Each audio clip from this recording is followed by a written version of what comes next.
nous avons 153 000 fonctionnaires et décisionnaires. 153 200 fonctionnaires et décisionnaires au Sénégal, à la date de juillet 2020. 153 000 fonctionnaires et décisionnaires au Sénégal. Figure-toi, Aliou, on a 100 000 enseignants. On a 100 000 enseignants. 100 000 enseignants. Ça veut dire quoi? En termes de ratio, c'est 76%. Des 153 000. C'est ça, 76% des 153 000. Leur salaire, le salaire de ces enseignants,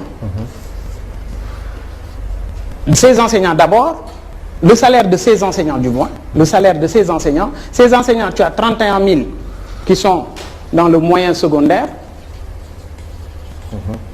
et tu as 68 000, disons, 69 000 qui sont dans la préscolaire et l'élémentaire.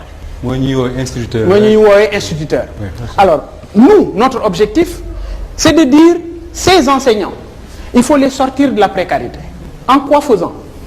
En doublant leur salaire, c'est-à-dire une revalorisation à 100%. Et je vous explique. Aujourd'hui, le salaire des enseignants, par rapport à Nyomni, le salaire des enseignants, c'est 378 milliards. En tout pour tout. Par an. Donc les enseignants sénégalais par an 378 milliards. D'accord. Alors que la masse salariale de l'État, c'est disons 1000 milliards. 1280. Merci.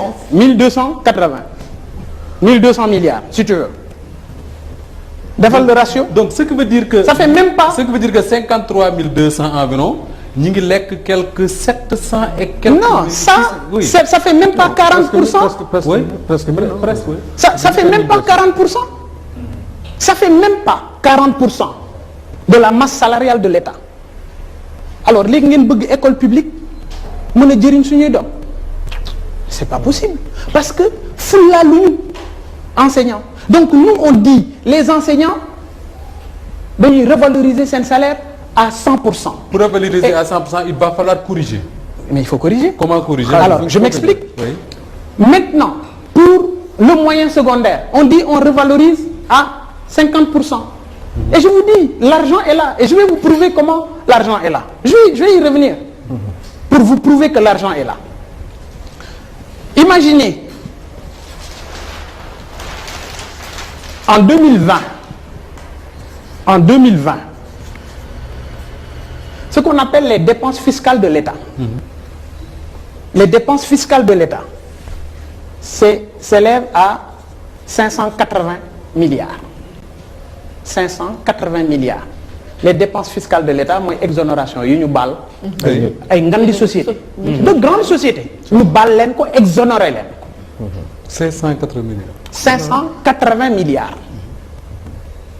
Alors que enseignants, ils n'y ont ça fait même pas 500 milliards. Les classes en abri provisoire, nous avons 6600. Alors, classe yi ñu tuddee classe yi ñuy xadd ay bant ay saket yeeg mbaar yi. D'ailleurs Moustapha, abus de langage là parce que Aliou, un abri est censé protéger. Oui, et quand on dit abri provisoire ici, ça protège contre rien. C'est ça. Donc tu as 6600 salles de classe. Nous on dit que sur les 3 ans on va construire 10 000 salles de classe. Mais est-ce que 580 milliards doo ko wax olof sénégalais xam ni. juróomi téeméeri milliards ak juróom fukk. ay entreprises yoo xam ne dañ leen ay entreprises la ñuy baal impôt ay entreprises yu am doole la ñuy baal impôt di leen ko jéggal ngir seen jage ak ñoom ñi jiite réew mi. Voilà, c'est ça. C'est ça la réalité. ñun ñu ne dañuy taxawal ci ñetti at yi 3 ans dañuy créer 10 000 salles de classe. 10 000 salles de classe, nous allons revenir à 16 milliards 700 millions. Une salle de classe 5 millions les gars. Je sais de quoi je parle parce que dans mes salles de classe de commun. Donc je sais ce que mais loolu cher na benn salle kese salle wala kii. salle de classe.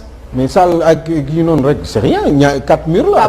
table bon bu yemee ci gisaane mun naa doon cher mais boo ko defee ak suma xaalis man xam naa ne c'est abordable. D'accord. mais c'est quand même une salle. tu sais une salle au moins ça fait disons 12 mètres.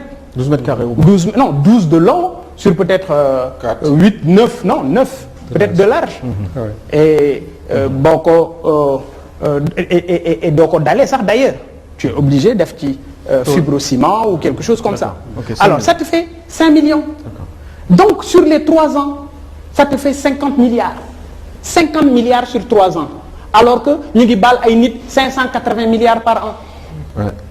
Ah, mais exonération fiscale également mën na nekk benn politique pour attirer les investisseurs. mais ce n'est pas forcément mauvais. booy attirer ay investisseurs. Objectif bi d'abord mooy lan mu jariñ sa population.